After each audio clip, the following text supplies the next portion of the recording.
Well, good still morning, everyone. I realized last night when our dinner ended and the entertainment ended, it was 5 o'clock in the morning for most of you. So I admire your collective stamina. Thank you very much.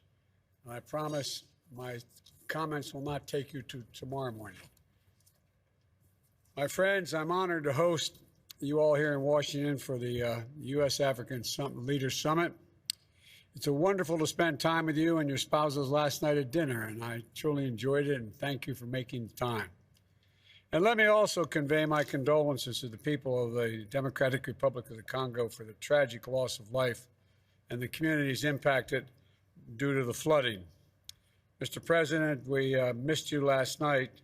But if there's anything the United States can do to help in this effort, please let us know. We'll do whatever we can.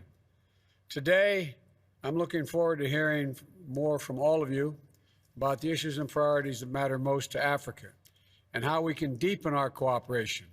And I emphasize cooperation. Our nations have worked closely together for a long time. We've improved the lives of countless people in all our countries in meaningful ways on both sides of the Atlantic. And with this summit and with the African Union's Agenda 2063, our eyes are fixed squarely on the future. We're now in the early years that will be a decisive decade. The choices that we make today and the remainder of this decade and how we tackle these challenges, in my view, will determine the direction the entire world takes in the decades to come. As I said yesterday, the United States is all in on Africa and all in with Africa. African voices, African leadership, African innovation, all are critical to addressing the most pressing global challenges and to realizing the vision we all share, a world that is free, a world that is open, prosperous, and secure. Africa belongs to the table in every room where global challenges are being discussed, and in every institution where discussions are taking place. That's why I announced in September at the United Nations General Assembly that the United States fully supports reforming the UN Security Council to include permanent representation for Africa. And today I'm also calling for the African Union to join the G20 as a permanent member of the G20. It's been a long time in coming, but it's going to come.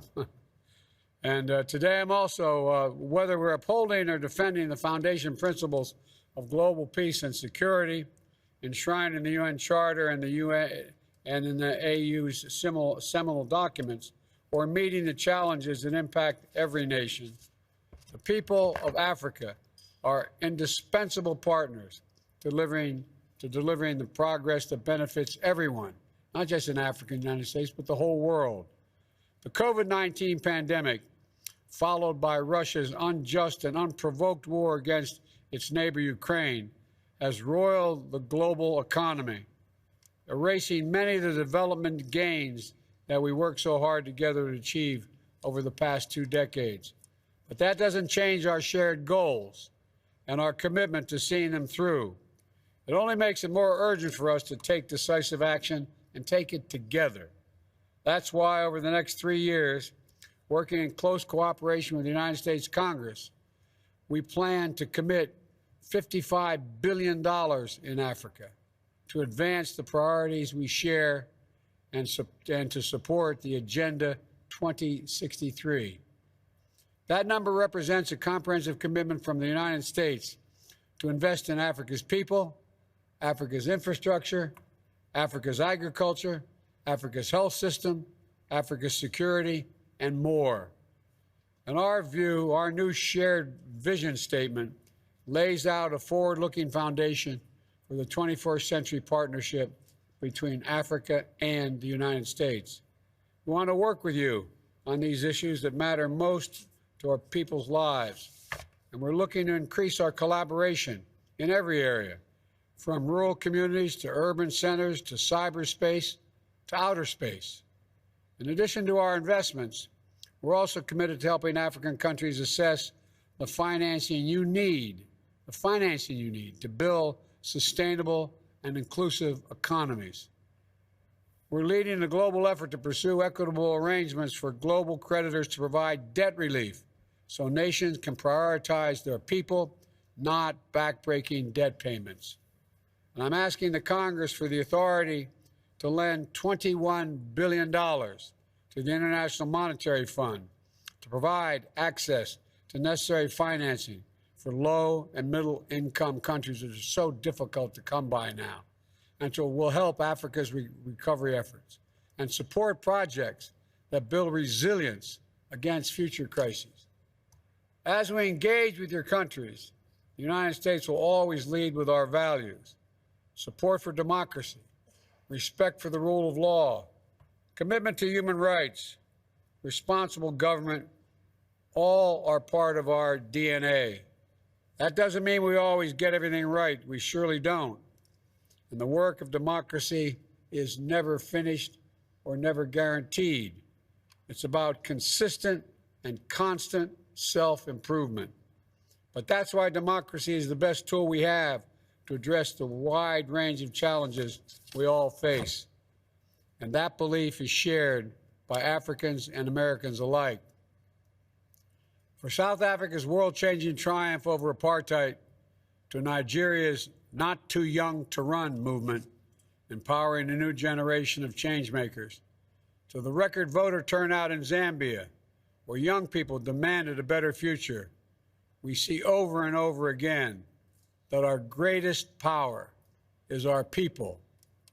So one of the commitments I want to highlight today is the investment in countering democratic backsliding through our new African Democratic and Political Transition Initiative.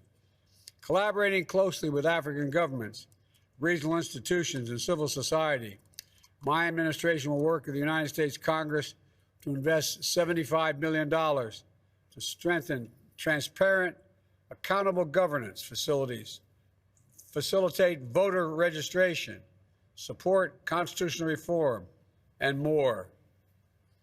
We'll also work to support and strengthen security benefits that flow from good governance, including with the new 21st Century Partnership for African Security. Through this three-year, $100 million pilot program, the Department of Defense will work with our African partners to boost reforms that build their security capacity. Now, as every leader here understands, the real measure of success is not in announcements, but it's in the follow-through.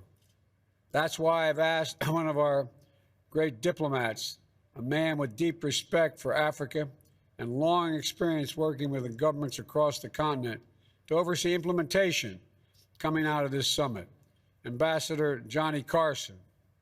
Many of you already know him personally.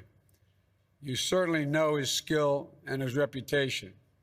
So you know that he's going to make sure we translate our commitments on paper into progress that people can see in their daily lives. And on Tuesday, I also directed the establishment of the President's Advisory Council on African Diaspora Engagement in the United States, so we can tap the enormous strength of the diaspora communities here in the United States and make sure their insight and experiences are reflected in our work. And finally, I'm grateful that all of you made the journey to Washington for this summit, and I'm eager to visit your continent. As I told some of you, you invited me to your countries. I said, be careful what you wish for, because I may show up. The poor relatives always show up. The wealthy ones never show up. The poor come and they eat your food, stay longer than they should. Well, I'm looking forward to seeing many of you in your home countries. I also directed the establishment of the President Advisory Council, as I said, on the diaspora. We'll get input from them. And finally, I'm grateful that all of you made the journey, as I said. And I know it's been long, and I know when you arrive here in the middle of the night and then start off a couple hours later with meetings, it's a long haul. Vice President Harris is also planning to visit. as is my wife, Jill. Secretary Blinken's on his way, Secretary of Defense Austin, Secretary of Treasury Yellen, Secretary of Commerce Raimundo, the USAID Administrator Power, and our Ambassador to the United Nations, Linda Thomas Greenfield. Promise you'll send them back. Promise you'll send them back. I need them. They all want to go, but I'm worried they won't come home. But I'm all kidding aside. We're all going to be seeing you, and you're going to see a lot of us because we're deadly earnest and serious about this endeavor. And you're going to see us deliver our commitments, all of our commitments.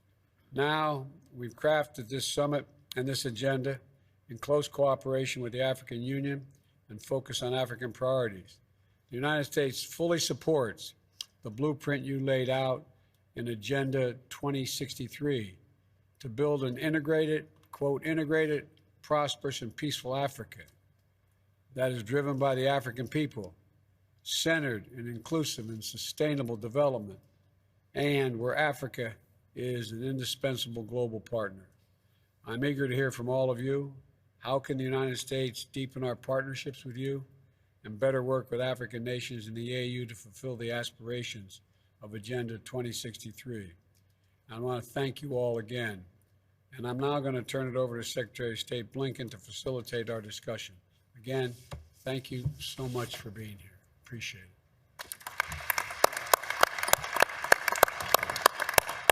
Well, Mr. President, thank you very, very much. And let me just add my own sincere and warm welcome to all of you today. This is the last day of the summit. We've had a multiplicity of events, meetings, conversations, but I think this is the first time everyone is actually around the same table. And I got to say, looking at this, if a photograph is worth 1,000 words, well, we've got probably 10,000 words here. It's a very powerful photograph to see. To start things off, we very much welcome getting the African perspective, starting with the President of Senegal, the Chairperson of the African Union, President Macky Sall. Monsieur le Président, micro est à vous. Merci beaucoup, Monsieur le Secrétaire d'État, Monsieur le Président. Thank you very much, Mr. President Joseph Biden, Mr. Secretary of State, dear hostess, dear colleagues, heads of state, ladies and gentlemen, ministers. On behalf of Africa, I would like to thank President Biden for his warm welcome. I would like to thank your wife, Jill Biden, for the delicious dinner we had at the White House yesterday and the wonderful music that came along with that dinner. Thank you for your hospitality. I would like to commend the excellent organization of our summit. We appreciate your attachment to the African and American partnership and the considerable time and effort that your administration has committed to organizing this summit. And it's in this spirit that we have come to revitalize our common agenda with you. Certainly, times are uncertain and troubled. The challenges are more numerous and complex, but it's in hard times that friendship finds its greatest test of greatness, trust, and mutual respect. In this time of profound transition, working together, this requires another way of thinking of the world. By working as conscious partners in a world of unequal development in respect of common values and their differences. On this basis, Mr. President, Africa, through my voice, wishes to share with you 6 priorities and a message for our summit. The first priority: peace, security, and the fight against terrorism in Africa. We wish for the fight against terrorism to be a part, an integral part of the world struggle against this blight. to contribute to international security and peace. Mr. President, we expect a strong commitment on this vital priority and support from the United States so that the UN Security Council places the fight against terrorism in Africa in the framework of the collective security mechanism that is in the UN Charter. Second priority.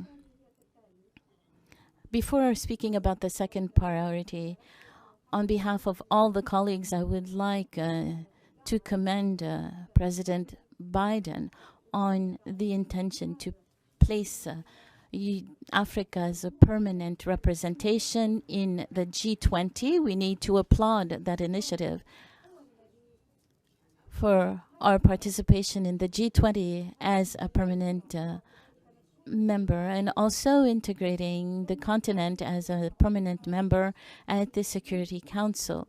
The second priority, Mr. President, before the triple impact of climate change, health crisis, and a major war, Africa presents its advocacy for partial allotment of special drawing rights, and you raised a very important aspect, and we hope that the Congress can accompany you in this endeavor and the implementation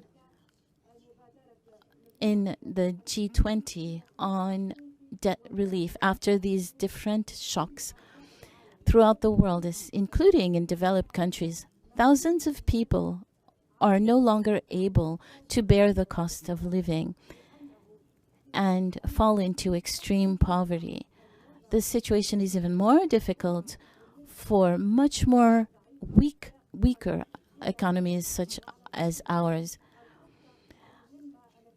The massive efforts put forth by developed countries through businesses, we put in place economic and social resilience measures which are limited because the crisis is so serious.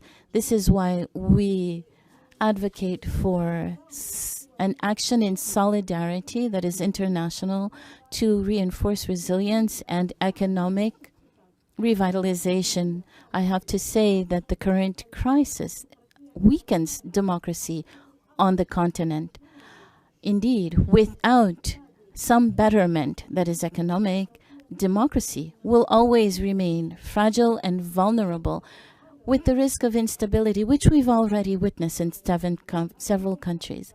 The third priority, Africa wishes a more sustained commitment on investment in development infrastructures, roads, railroads, electric plants, digital infrastructure. Yesterday we saw and we listened with great interest during the business forum your statement that Africa is the last great work site of the world with projects to develop infrastructures in Africa. Some have begun and others are to be begun.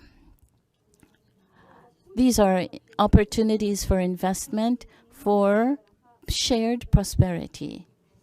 Pour l'Afrique, nous appelons à la mobilisation diligente des ressources annoncées par le G7.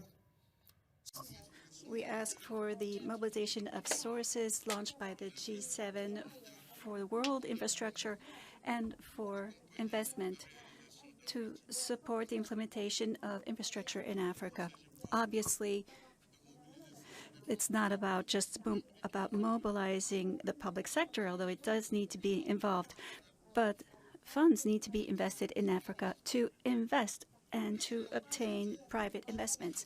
The priority, Mr. President, is that Africa is subject to the pollution, the plight of pollution, and we want a solid development in carbon, which is resilient to the climate change.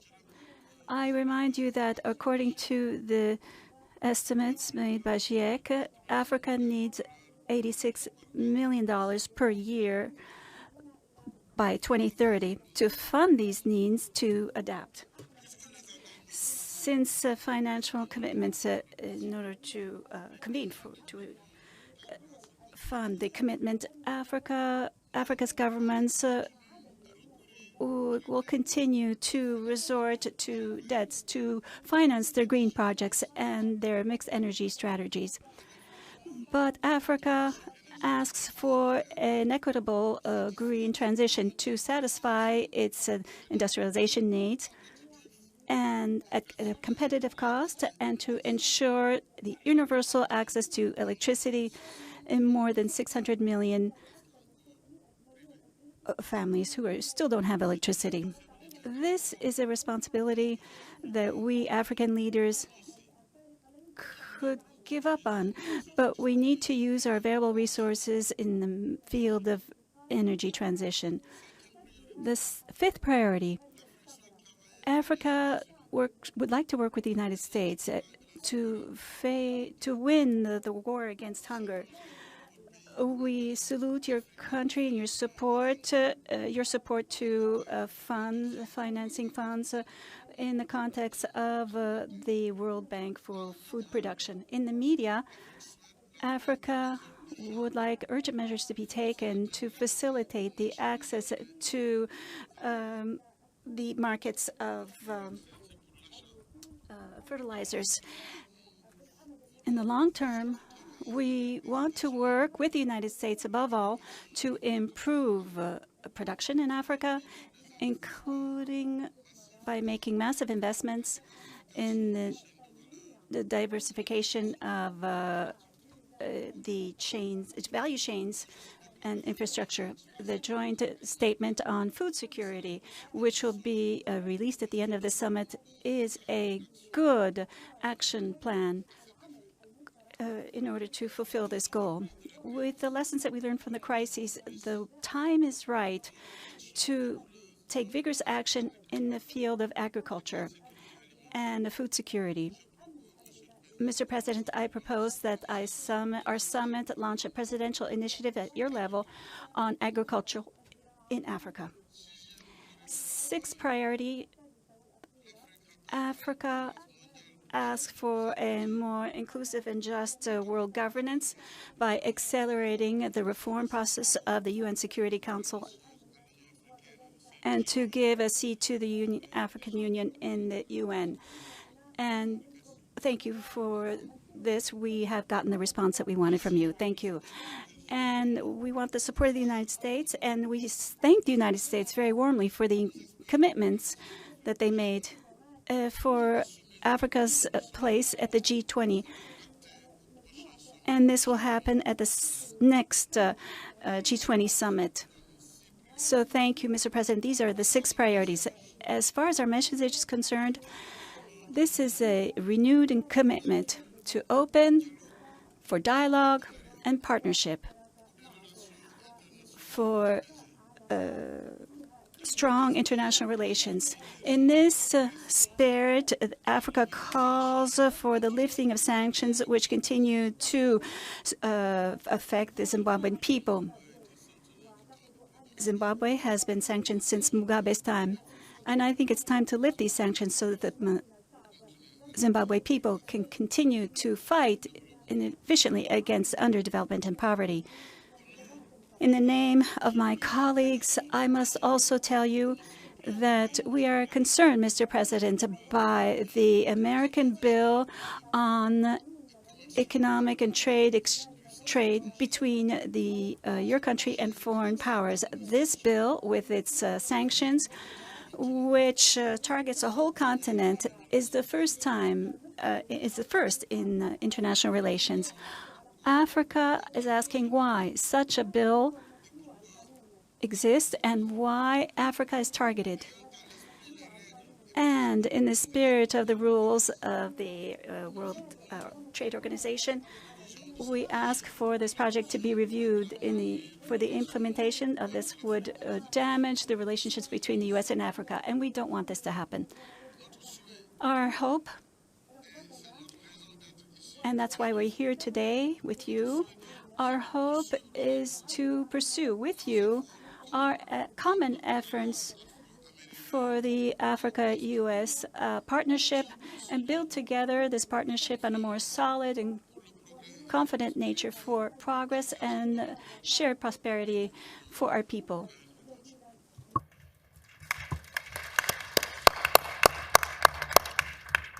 Merci beaucoup, Monsieur le Président. Thank you, Mr. President. To the chairperson of the African Union Commission, Chairperson Moussa Faki Mohamed. Merci, Monsieur le Secrétaire d'État, Excellences. Thank you, Mr. Secretary of State, Your Excellency, Mr. President. We salute the President of the Senegal, Macky Sall. And facilities offered for the success of this summit. Notre rencontre d'aujourd'hui. Our meeting today is historical for many reasons. All the aspirations which were undertaken with the help of the President Macky Sall are part of the Agenda 2063, converge upon our goals, which concern peace, integration, inclusive development, good governance, democracy, and human rights. This was the result of a collective intellectual effort of men and women who in Africa, politicians, university experts, civil society, and the private sector. The Agenda 2063 is a concentration of both doctrines and programs for Africa for the next 50 years since it was implemented in 2013. To ensure its success in its objective, Africa is counting on its own efforts, on its own genius, and is committed to a solution provided by Africa itself. It counts on the solidarity of its friends and respect and mutual advantageous results. In this perspective of solidarity, we say sincerely to all of our partners that we prefer concrete action rather than intentions of goodwill. We know that seeking practical solutions is agreed upon by our American partner. And this is our wish, and the most ardent wish, is that the partnership with the United States will give us the financial needs that we need in order for it to become a real lever for the fulfillment of these goals for the Agenda 2063. It will be this partnership that will be significant for our people. Thank you very much.